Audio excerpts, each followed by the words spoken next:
Hello everyone and welcome back. In this video, I'm going to talk to you about GLP-1, which I guess is the new wave of weight loss drugs.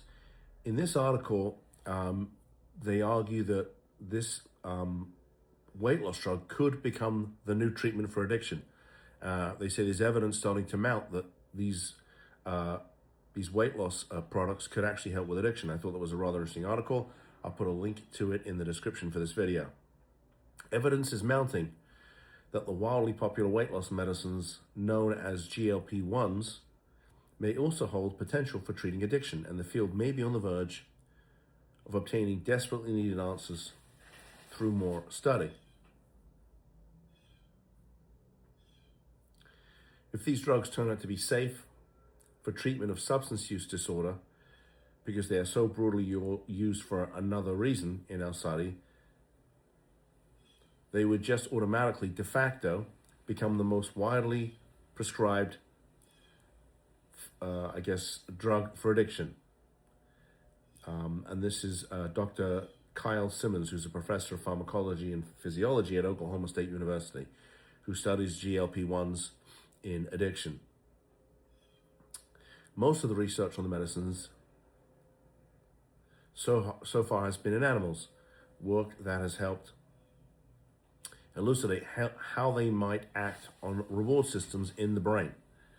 There have also been a number of studies examining impacts on addiction in real-world use of the drugs prescribed for other diseases, such as well as countless anecdotes of people's personal experiences. The study found that people using GLP-1 drugs were less likely to develop an array of substance use disorders or to have bad outcomes such as hospitalization or drug overdose.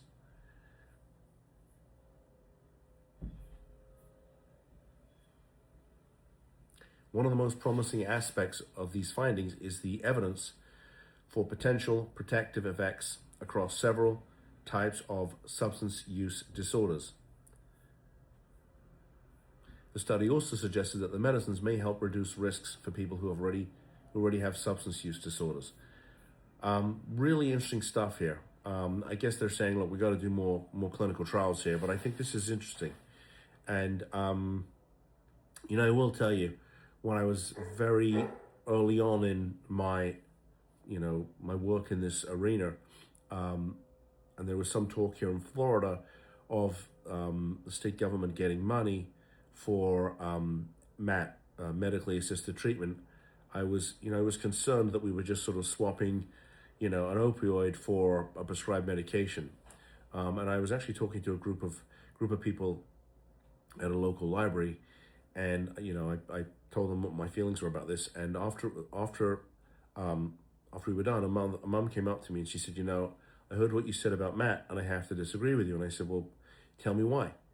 And she said to me, because, the medically assisted treatment has kept my son alive. And that really gave me pause for thought. I mean, at the end of the day, we're really talking about just saving lives, okay? And I mean, who am I to tell people how to do that, right? And so I was humbled and I learned something that day. So I know there's been a lot of talk about these GLP-1s. I think obviously we need to do more research. I have seen some things online where they're talking about it could potentially cause cardiac damage to the heart. So I think we want to be careful with that. But if this is a way to keep people alive, who am I, right? I think it's a good thing. I'll put a link to the article in the description for the video. I'd be interested to hear what you have to say, what your thoughts are. Do you agree? Do you disagree with me? If there's something that's an issue that you're seeing in your own family, let me know. I'll make a video for you, because if it's affecting your family, it's a good chance it's affecting somebody else's. And if you like this content, please give me a thumbs up and please subscribe to the channel. I put these videos out every single day so that you can get the information that you need. And with that said, thank you for tuning in. I'll see you in the next video. Bye-bye.